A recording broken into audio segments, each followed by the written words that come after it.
All right, man, peace. So, brothers, this is going to be a series that I'm going to start called Are You Over Your Ex? And the reason why I'm going to start this series is because I think that it's very important that brothers understand that when certain things are over, you have to accept them for what they are and move forward. Life only goes forward. It does not go back. Unfortunately, so many so-called black men from their youth upward are raised to worship the woman, to venerate the feminine principle, to believe that things are actually going to last forever and nothing in the flesh lasts forever. When you initiate these quote-unquote relationships in this society, you have to understand that they can end at any moment. And when I say these relationships, I'm not just talking about with your lady. I'm also talking about with friends, with colleagues, with family members, etc. That's why I constantly implore brothers to put the Most High first so that you have stability in your life. Because so many times, many of these so-called black men, they put their spirit, they put their trust, not just in their significant other, but in the convention that is known as quote-unquote relationships today. They fall for the pomp and circumstance of these lavish weddings, and they hope and dream that this fantasy that they're having is always going to last. And marriage, which is the union of the man and the woman, is not meant to be a lifetime of ecstasy. You have to work together. You have to have loyalty and be willing to sacrifice. That's all love is. That's why I have a series called Should Men Fall in Love? The answer is no. But you do have to know how to love. Most people in this society don't know how to love because they're far too into self-aggrandizement. And once again, so many so-called black men are raised to believe that their wife is going to exhibit the same traits of loyalty as their mothers. And that's only if you have a good mother. Understand that your wife is not your mother. If you have a good mother, you know your mother's ready to take a bullet for you. Some of these guys, they marry women, their wife is ready to put a bullet in them. So just to get back to the point, this case here, this brother Daniel Reed, he clearly was very in love with his former wife. She committed infidelity against him, adultery against him. He's still quizzical as to why it happened. In the aftermath of their divorce, he became very quote-unquote bitter towards her because he felt like he never received a proper explanation for why she did what she did. And brothers, you have to understand something. The woman oftentimes, because she's not quite sure of how she feels about certain situations or why she feels what she feels, will do haphazard things that she will try to explain away, often by casting herself as the victim. That's why I tell you, brothers, that the woman by nature is whimsical and capricious. In this society, she has to be on lifelong probation when you initiate relationships with them. Because things can change in the blink of an eye. And you have to be prepared for that. Mentally, spiritually, you have to be prepared. Or you're going to end up being one of these brothers out here talking to themselves, losing your job, losing your mind, retreating from society. So anyway, they're going to talk about it and I'm going to chime in. Plaintiff Daniel Reed says he and the defendant were together for 14 years, but 5 years into their marriage, she cheated on him with her witness. Daniel suing his ex-wife today for breach of contract and the cost of 3 cell phones. Now, did you hear the narrator? The narrator stated that 5 years into their marriage, allegedly 5 years into their marriage, the defendant, his former wife, quote unquote, cheated on him. I guarantee you that she was cheating on him far before he found out. He just found out 5 years into their marriage. Brothers, you always have to pay attention to the signs that the female will give you when you're with them. I've mentioned this in previous videos. Do you notice that the female that you're with has a very easy time communicating with men that she doesn't even know? There has to be a natural reticence that your woman has in speaking to other men, especially men that she doesn't know. All that male friend nonsense, my male colleague from work, I'm hanging out with him on Friday night, and all this craziness that modern day males accept or are taught to accept. And if you don't accept it, they might try to tell you that you're being insecure, so on and so forth. No. There's a certain amount of respect and regard that you deserve as a man. If the woman is not willing to give you that, it's no problem. She can have a nice day. Or you just make her a concubine. defendant, Talita Carter, says she and That bro look happy as hell, don't she? She walked in like they was playing that song. She's a brick house. She and Daniel haven't spoken in a year, despite having 3 children together. That bro look happy as hell. Damn, she's like, yep, I got some strange dick and I don't regret it. Talita claims Daniel stopped speaking to her after she refused to have sex with him in exchange for him signing mortgage modification paperwork, and she's countersuing him for harassment. Stop. Damn, Daniel, so basically you was trying to get a piece of that ass in order for you to give your signature over for the mortgage adjustment, huh? You gotta do a little bit better than that, brother. Start with you. Okay, Your Honor, I was married to the defendant for 14, well, we was together for 14 years.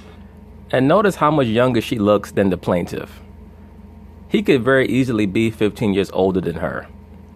But if I be a betting man, all that stress that he has put himself through, trying to make her happy, and all the consternation that he's put himself through, trying to figure out why she quote-unquote cheated on him and why she left him, has most likely added a lot of years to his visage, to his countenance. Got that man looking like her dad. And we broke up because she had an affair, this gentleman right here, about 5 years into the marriage. We've been separated since 2012. Look at her face. She's looking around. Both her and the new guy that she's with are looking around like 5 years. Nigga, try 5 days into the marriage. 5 minutes into the marriage. As soon as she said, I do, she looked at me and said, I'll do you too. 12. Hold it. You say you stayed married how long? About 5, 7 years. Okay. 5, 7 years. What is that? That new number? And we separated in 2012. And really since that time, I haven't really had any relationship with her because we just don't see things eye to eye. Mm-hmm. She just tells stories to me. Okay. It's not true. We are in contact quite often because we have 3 children together. Okay. So, How often would you say? as far as speaking to him, when need be, if he can get in contact with his children, it was better when we first broke up until he became more bitter, and so things would happen. We argue about it, and he'll tell me, well, I'm not going to talk to you no more, or not see the kids anymore. When she says it was better when they first broke up, what she really means is that he was still trying to be cordial with her because he was hoping that they would be able to reclaim their relationship. He was hoping that she would come back to him, as the vows that she took would have necessitated that she do. If he was open to some type of repair to their relationship, she should have been as well, because allegedly she took vows to be with him for the rest of their lives. Allegedly. But that's why I tell you, brothers, that marriage in this society is just a corporate union. That's all it is. It's just 2 corporations merging together. And when the female decides that she's bored or she does not want to be with that man anymore, she doesn't need a real reason. That's why they created the parameters known as irreconcilable differences. Or, so some time will go by. You say you talk how often then? Maybe for the last year, we haven't spoken, but we text. Okay. Why haven't you from time to spoken time. in the last year? He tells me he didn't want to talk to me. When I call him about the kids, or when he's going to pick them up, or whatever he's going to do for them, he'll ignore it. But if you all divorced in 2012, that's been 5 years, and you say you only stopped talking in the last year. We didn't divorce in 2012. We divorced just last year. Exactly. So when you divorced, that is when his attitude towards you changed, because that cemented to him that there was no chance for you to come back to him. This brother is probably sitting at home wherever he lives, mad at the world, resentful, and upset with himself, because he's trying to figure out why he did not see the signs that became very apparent after he discovered that she was quote-unquote cheating on him. Separated in 2012. Okay. So you all have been apart for 5 years. Right. So why would you all stop suddenly only in the 5th year? He told me he didn't want to talk to me anymore because... You don't know the reason? Maybe it's because I won't give him what he wants. What is that? Well, the last time we were face-to-face speaking, we were signing mortgage modification papers, where he wanted me to give him sex to sign those papers. About this mortgage paper, I asked her for money to sign the loan modification papers. I told her I didn't trust her, so she would have to write it down what she said she was. Back up a little. Now, you're saying that part of your lawsuit is a breach of contract regarding some mortgage papers or refinance? Yes. All right, give me some background on that. Let me say this very quickly. She's stating that the plaintiff was asking her for sex in order for him to sign off on those papers. He really could have just said no, because he does not owe her anything. What he should be fighting for is for custody of his children, so that she could not use that as an excuse to demonize him for not helping her out. If he was truly trying to get her back and hurt her, that's what he should be doing. Because as a father, if they have 3 kids together, especially if they have 2 sons or 3 sons or whatever it is, he should be trying to get custody of the children if he's that concerned about trying to hurt her. I don't believe that he's that concerned. I think he's still hurt that she does not want to be with him, and he still has not accepted the fact that she does not want to be with him. That's why I tell you, brothers, that when things end, they end. If people show you that they have no true intention of being willing to open themselves up to reclaim whatever you thought you had with them, that's fine. That's why you have to keep the Most High first, man. Most High has to come first in your life. The spiritual aspect always has to come first. Because the same person that is making vows and taking vows as she did, when they turn, are you going to crumble? Or are you going to realize that man is changeable? The Most High is not changeable.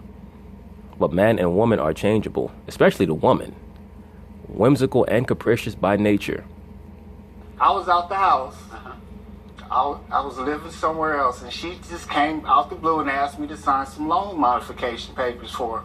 I told her... You all were still married? Yes. And I told her, no, wait till after the divorce, and then that'll work itself out. She said, no, I need it now. And I said, no, I'm not going to do it. She said, I'll give you $50. I said, make it $500 and I would do it. And she said, okay. But I didn't trust her, so I had her write out a contract to say that she would. Well, brother, the only contract that matters is that marriage contract that you guys already signed. You are a joint corporation. So whatever her financial burdens are also your financial burdens. That's why you brothers have to understand what you get into when you decide to sign these contracts with these females. Please understand that the main reason why the Americanized or the Western woman wants to get married is for self-exaltation. It's to prove that they were good enough for a man to make a contractual commitment to them. Because being in love, brothers, that's like a high.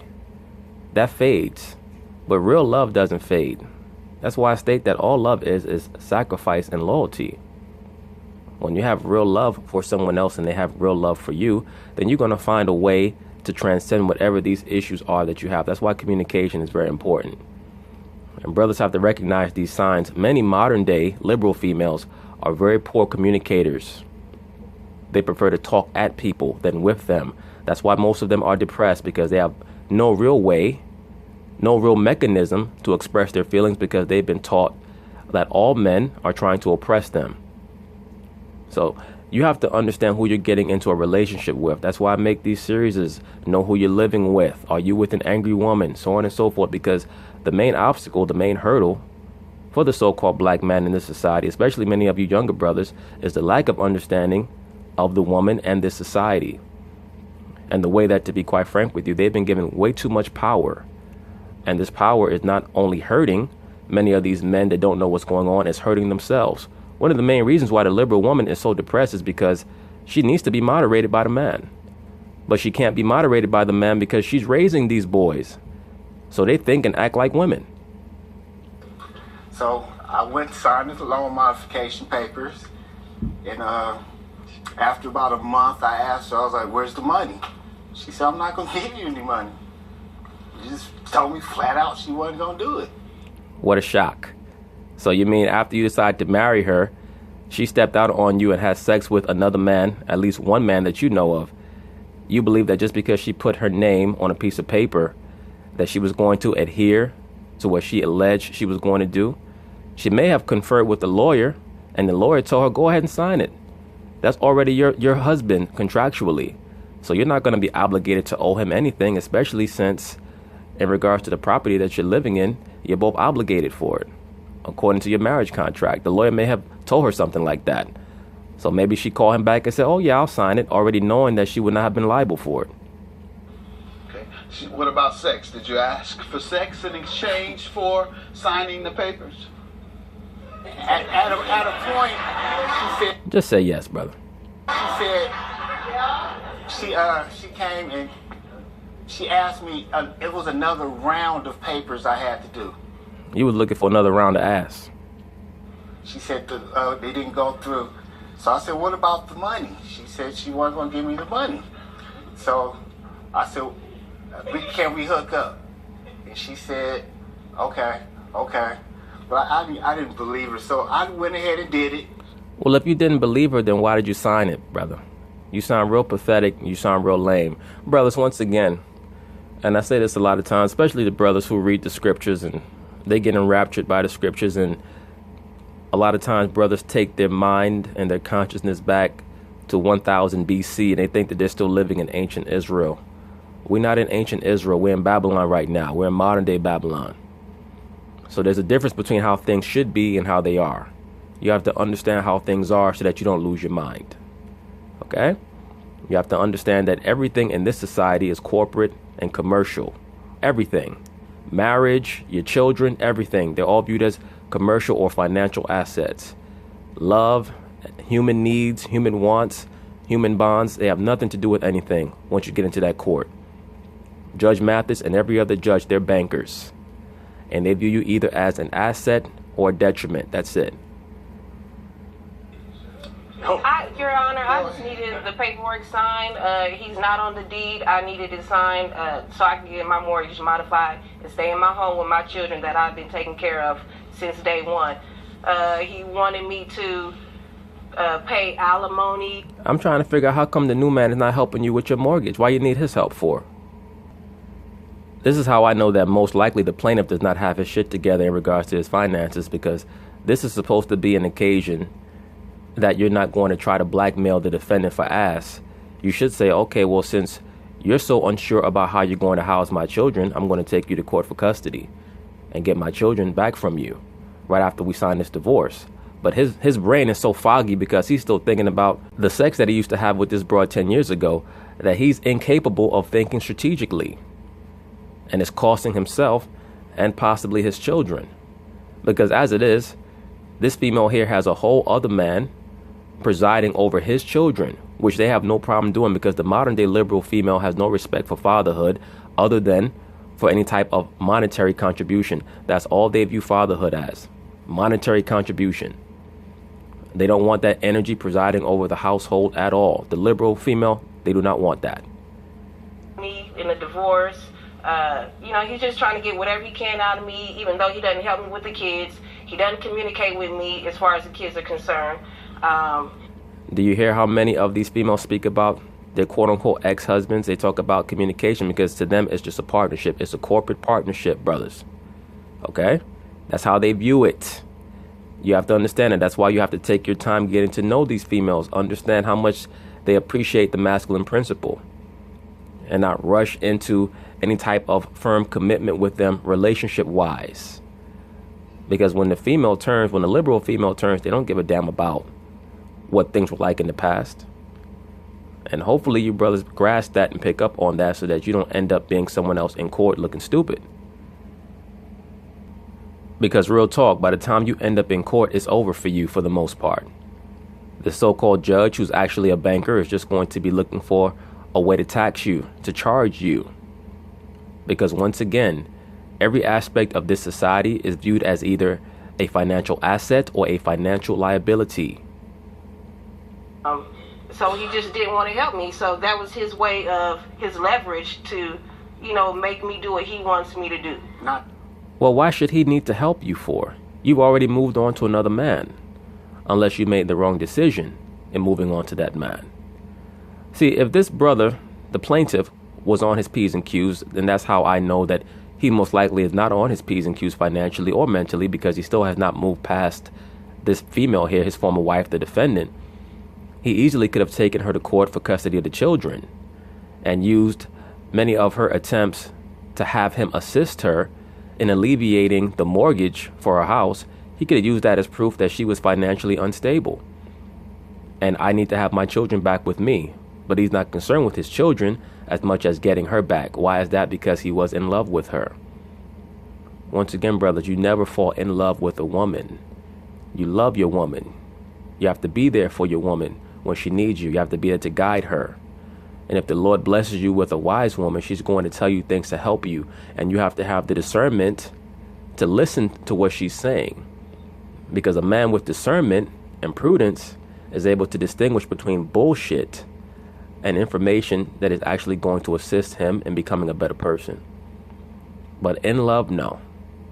And most women, when they mature, they understand that they don't want a man who's going to become goo goo gaga over them, because that turns into a stalker. And that's very, very dangerous. In this society, you have to be able to pick up your face off the ground when you go through hardships in life and move forward. If you can't do that, then you should not initiate a serious relationship with a woman. Not sure. And I don't want to do that. Well, it says you signed something for $500. Let me see it. I did that out of desperation because I needed a signature. But he gave me the runaround about time-wise. Anyway, so I needed another set. By the time he signed them, I needed a new set because it was past the date for the papers to be signed. So Right, you all were still married during all this, right? Yes. Stay tuned. The case continues after this. Now notice the judge asked them, now you were still married when this whole situation was occurring, correct? Why is that? Because he's trying to determine exactly how much weight this attempt at a contract the plaintiff was having the defendant sign should hold in regards to financial liability. Because if they were still married, then they're both going to be financially liable for property and what have you. That's why, once again, brothers, know what you're doing when you decide that you're going to quote unquote marry someone. Many of these females, they have a greater understanding of what marriage is than you do. And you don't find that out until the divorce. Because before the marriage, everything is love, love, love. But when she decides that she wants to initiate the divorce proceedings, then everything is about money, money, money. And that shows you that they understood what marriage was from the very beginning, which is a corporate merger. All right, now let's get to the unreturned property you're suing about. Well, I will go back to me and the kids. I've always been there with kids. In fact, I was getting the kids 3 times a week, taking them to my father's house, doing music with them. So I was always there for them. I've never told her I didn't want to do anything for the kids, or I never wanted to see them. I've always been there. That's a lie. I have right here a text that says, I won't accept them from you anymore. I say, okay, you're lost. Now, brothers, did you see that? Did you see how quickly she was able to find a text message from him to show that he was emoting in the aftermath of the divorce proceedings? Because that is when their relationship turned, once he realized that he would never be able to get her back. He spent the last 5 years hoping and praying that his former wife, who's been getting her coochie banged out by the new guy on the regular, would return back to him. Why would you want her back? If you had a favorite pair of underwears in your dresser drawers, and some strange dude broke into your house and stole your favorite pair of underwear and wore them all around the neighborhood, played basketball in them, and then just brought them back to you and said, oh, I'm sorry, I borrowed your favorite pair of underwear, but you know, they were real comfortable. I don't give a damn what you do. There's no amount of laundry detergent that's going to make me want to wear them drawers ever again. It's done. You can have a nice day. Brothers, once these females decide that they're going to move on, let them move on. 99 times out of 100, they end up in a far worse stead than they were when they were with you. You cannot ever allow someone to make you change your view of yourself. And many of these men, when these females leave them, or sometimes when they themselves ruin their relationships, they allow the disintegration of that relationship to affect their self-image. And you just cannot have that. I guarantee you that this entire charade has caused this man, the plaintiff, to age drastically over the last 10 years or so. Because I'm not sure how big of an age disparity there is between him and her, but she looks vivacious, young, full of vitality. She walked in like she was Diana Ross or some shit. And this brother walked in like in 2 years he's going to need a cane. Because he's let the disintegration of what he thought they had totally drag him down. But I've been with them. Yeah, why you say this now? I don't even remember that. Okay. I don't even. That's just one example of what I have to deal with. When I don't do what he wants me to do, he'll throw out a threat like that. Well, I'm not going to do what you. Well, after I'm not going to talk to you no more. You see, he's still talking about well after she cheated on me. He said, I don't even remember that. You know why he doesn't remember it? And I believe him that he doesn't remember it. You know why? Because he's so emotionally and psychologically unstable in the aftermath of those final divorce proceedings that he's not even fully aware of what he's doing at certain moments. And oftentimes, this is the precursor to someone going off of the psychological deep end. This is why we read about those stories in the newspaper or see them on the news of some guy stabbing up some woman 5,000 times, chopping her body up and putting it in a duffel bag. Don't be one of them brothers, man. Don't be one of those brothers. And unfortunately, in so many of these households, you have these young black boys who are being raised in these corrosive, feminine energy-dominated environments, and they never learn anything about the nature of the modern-day liberal woman. And they get sucked down these rabbit holes of feminine worship. And they end up bugged out of their minds in court, in prison, or under the ground. No more. Of course, I was hurt. And she would never explain to me, what the situation was. She just left. And that is truly the synopsis of what this court case is truly about. It has nothing to do with her signing any agreement to lower her mortgage rate. He's still frustrated that she has never explained why she did to him what she did. Well, brother, I'm going to be very honest with you. Either she was tired of what you were doing or not doing in the bedroom, or maybe you were having some type of financial difficulties. That most likely is the reason why she left, and she's not coming back. Move forward. It's okay. There are a lot of other fish in the sea. There's a fish in the sea that's going to like your penis more than she liked any other penis that she's ever experienced. Your former wife found another man whose penis she liked more than yours. Move forward. That's why she's not going to explain it. It's either that or it's over money. But you can't hold on to this old shit for your whole life, brother. I mean, to be quite honest with you, you look like you're about 55 years old. You're too old to still be dwelling on the past like that. What does that have to do with the kids? Saying you'll never accept the kids anymore. Now, right when he heard that, he should understand from there that most likely the judge is not going to rule in his favor. Because if the judge was truly interested in why this man was so hurt, he would have turned to the defendant and said, yeah, ma'am, why exactly did you leave? I've seen him do that many times in many court cases where the plaintiff will talk about a certain situation that may have led to acrimony between himself or herself and the defendant, and the judge will turn to the defendant and he'll ask the defendant to expound on the reasons why they did what they did to lead to the disintegration of their relationship. The judge didn't do that. So right there, if you're the plaintiff, you better be on your P's and Q's for the rest of this case, because the judge is looking for reasons to judge in favor of the defendant. You take it out on the kids. I don't ever suppose they saw this though. Suppose she was low. I didn't let them see that. I know. I was going to say though. Suppose she was low enough to show. I didn't mention Some people are. Thank God she's not one of those folks, because if she had shown them this, you'd have probably had permanent damage with your children. Sir, be quiet. You said it. You took the risk of your children saying you say you'll never accept them anymore. Now, $500, what property are you suing her for? Now, brothers, did you see that? The plaintiff deserved that. He did. He deserved that. Because what Judge Mathis is trying to convey to him is that you're never supposed to allow the disintegration of your relationship with a female to affect your rapport with your children. The reason why he's allowing this to happen, when I say he, I mean the plaintiff, is because he's associating the children with the woman. And this happens in many of these single mother households where they associate the children with the quote-unquote baby daddy that left them or who they despise for whatever reason. And it leads to them mistreating the children. It's even worse when a man does it, because the man is supposed to be more in control over his emotions. No matter what this society tells you about how the sexes are equal, how the genders are equal, no, they are not. They're never going to be viewed as equal, and men are always going to be held to a higher standard, as they should be. Because as I've stated in numerous videos on this channel, for the most part, the average woman is a child. Are there exceptions to that rule? Yes. Are there females out there that have a higher level of maturity than the average woman? Yes. But for the most part, the woman is a child until she's about 45 years old. Certain people who are new to my channel might not like me saying that. I really don't give a damn. I've been stating that for the longest time. Why is that? Because it's the truth.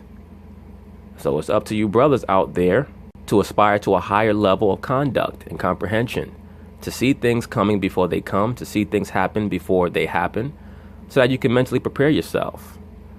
Because you never know what's coming around the corner, but sometimes as you're walking down the block, a little sliver of a shadow will appear to warn you. Always pay attention to the ways of the people around you, not just your woman, but your so-called friends, your so-called associates, your family members or what have you, not in a suspicious way, but just as a mental exercise. Your brain is not a muscle, but it can be utilized like a muscle. It can be worked and improved like a muscle if you aspire to expand it. And it's very important that you do so that you avoid dumb shit, man. Life is all about perfecting mechanisms to avoid dumb shit. If you approach life with the understanding that the average person is an idiot, there are a lot of dumb things, idiotic things, bad situations that you will avoid. It doesn't mean that every person is an idiot literally, but when you approach life with that mindset, you will avoid a lot of craziness. And just to get back to this case right here, this brother here is suffering and he needs a lot of help. He needs someone that he can confide in and assist him in getting his bearings back, because he still has not gotten over what the defendant, what his wife did to him, and she does not respect him enough to inform him of why she left him. And I'm sure that that lack of respect for him was not something that popped up 5 years into the marriage. I'm sure that she was disrespectful towards him before they were married. He just chose to ignore it because, like so many so-called black men in this society, they're raised to believe that they should put up with people's bullshit. And you should never put up with people's bullshit, brothers, ever in life. It's not worth it. The average person is not bringing enough into your life to tolerate their bullshit. Well, I was on the road and I've called her to ask to speak to the kids. The only way I can get in contact with them was through her phone, because she had a phone for my daughter, but she kept taking the phone because my daughter was getting in trouble. So she'll take the phone from her, and the only way I can contact them was through her. I went and bought him a cell phone, all three of them a cell phone. Okay. A week later, she took the cell phone from her. All right, when was this? This was in January of 2017. When did you all divorce again? June of 2016. I don't know the exact date. Okay. And this occurred, you saying you purchased phones, and what happened to them? Did you see that? The defendant said June of 2016. I don't know the exact date. The plaintiff said July. July 10th, 10:30 a.m. sharp, Your Honor. I remember it like it was yesterday. It was raining outside.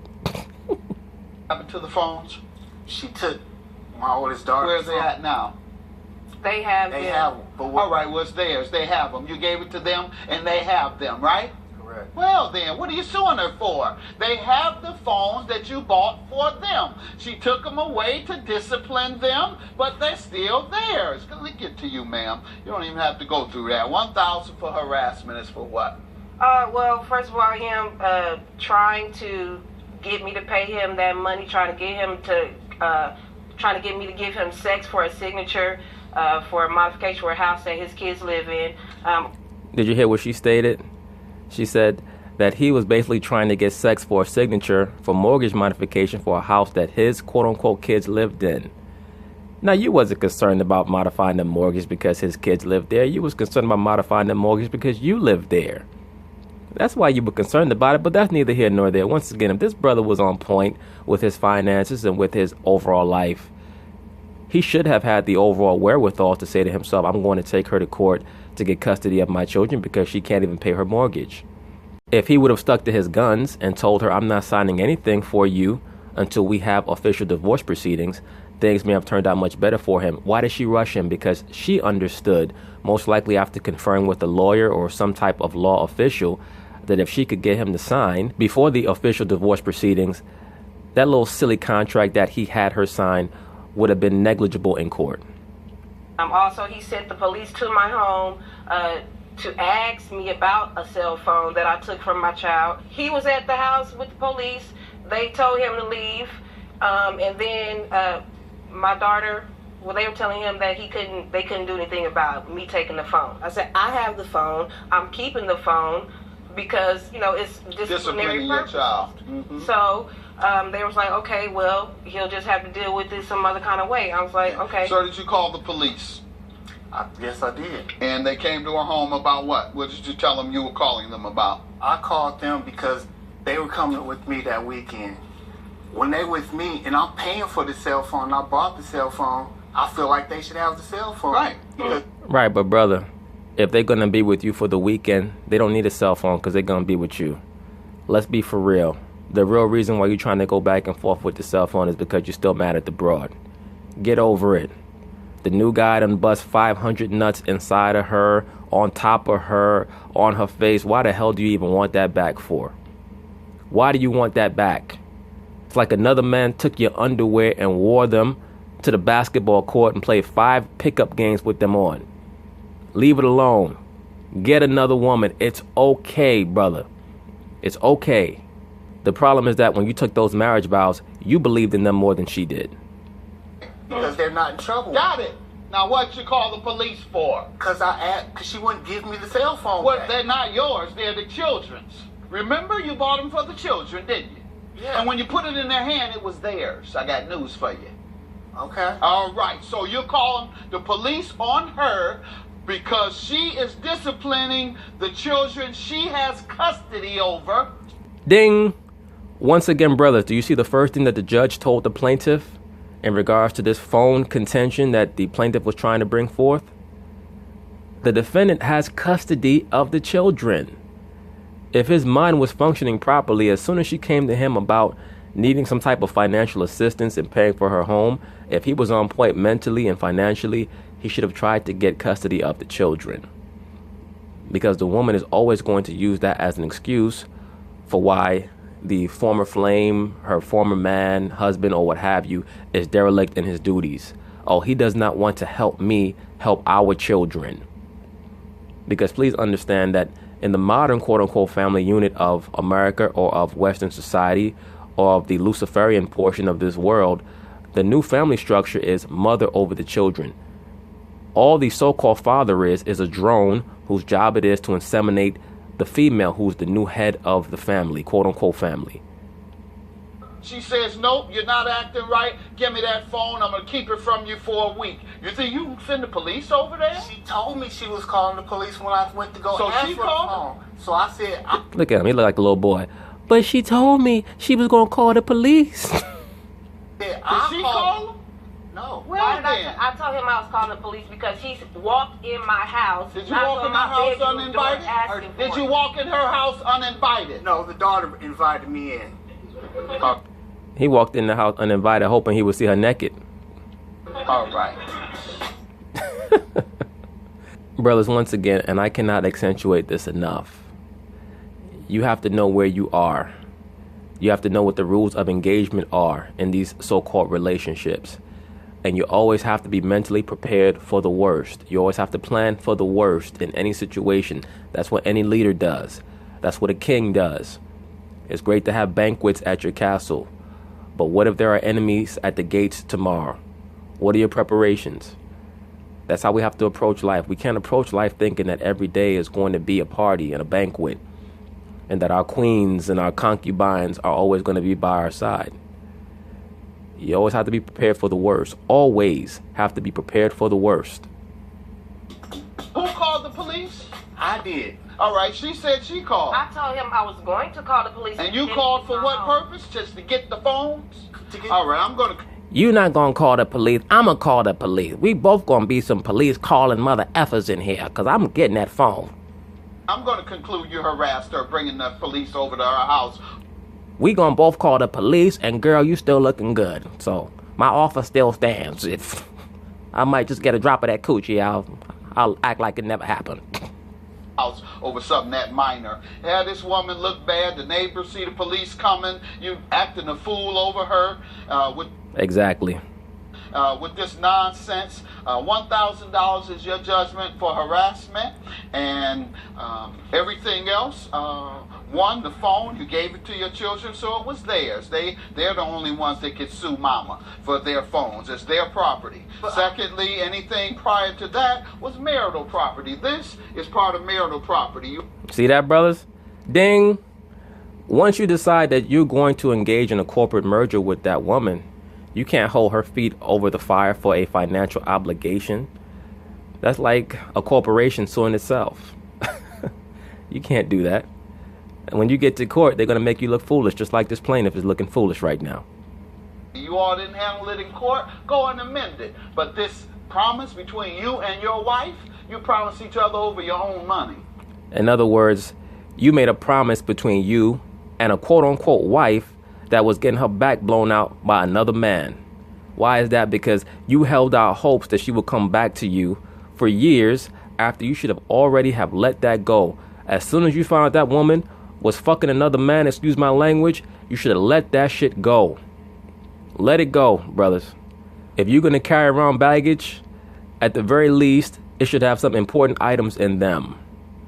When you're dealing with all these old broads that did you wrong and you know that you are not at fault, carrying that shit around is like carrying around luggage with no clothes in it. Let it go. Leave this woman alone. Your claim is dismissed. Have a good day, and yours is granted. You did harass this woman, bringing the police over there to the house. Have a good day. He's like, have a good day. And girl, you are looking fine. Shit. If I wasn't married right now, I'd take you back in my chambers. Nor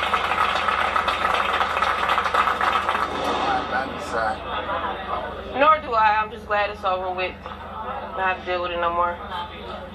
Hey, I'm gonna keep a relationship with her for my nieces and nephew, and that's a wrap. Him. It's never been anything else. I ain't saying so that. we don't even care about our relationship. I'm talking about. Now she ready to set off on the sister. You know, situations like this, and this is why I constantly make videos about these type of things. You have many so-called black men, not even just in America, because I get comments and messages from brothers in Great Britain and other parts of the world talking about it's the same thing over there. Brothers, the only way to change this paradigm is that you have to start operating on a higher level, because the woman is not going to change. By nature, the woman is carnal and she's a two-dimensional thinker. Is that all of them? No. There are exceptions to the rule, but well over 95% of them, they operate on that two-dimensional level. And they really don't give a shit. They're going to take advantage of whatever this society allows them to take advantage of. And this brother here with the burgundy or the cranberry colored sweater on, he's hurting psychologically. And he's teeter-tottering. I can tell you that right now. There's a lot of brothers out there teeter-tottering, because that is very traumatic for many of these men who have allowed themselves to fall in love. And anything can happen at any moment, because at the end of the day, the female in general moves according to her emotions. She does not move according to a sense of propriety or quote-unquote loyalty per se. If her emotions allow her to stay attached to that man for a lifetime, then she'll be with that man for a lifetime. But if her emotions dictate that she move on to somebody else, then that's what she's going to do. For the most part, she's going to follow her emotions. For the most part. Once again, are there exceptions to that rule? Yes, there are. But for the most part, the woman's going to follow her emotions. I'm going to maintain. I'm not saying anything because I want to keep a relationship with my nieces and nephews. I just wish we all get along. You know, back in the day, it takes a village to raise kids. No, sir. Actually, it should just take the mother and the father to raise a child. The only reason why you're saying that is because you're the beneficiary of that coochie. Obviously, you're not assisting her with the mortgage because she had to beg her ex-husband to assist her in getting her mortgage rate lowered. So clearly all you bringing to the table is dick. And most likely, you was effing his wife right after the wedding. Because I guarantee you, if he only caught his wife, quote unquote, cheating on him 5 years after they were married, she was doing it for many years before that. Very unfortunate situation, but all this shit about it takes a village to raise a child or to raise children. It takes the mother and the father to raise the children. Now, if you're in a strong community, then you know that you're all raising your children with the same culture. So that amplifies the chances of your children being successful, yes. But let's be for real, bruh. You're in it for the coochie. That's the most important, the kids. Let's just stay focused, stay positive. Yeah, whatever. I feel you. But once again, brothers, be aware, be vigilant, man. Because when shit go awry, nobody's going to give a shit about how you feel or how you felt at that moment and all that other stuff. You have to be on your P's and Q's, man. You have to be on your P's and Q's. You can't be there talking about you're confused about why she did what she did or how come you're liable for this or you're liable for that. This is a corporate society that we live in. This is a commercial society that we live in. So to be forewarned is to be forearmed. Peace.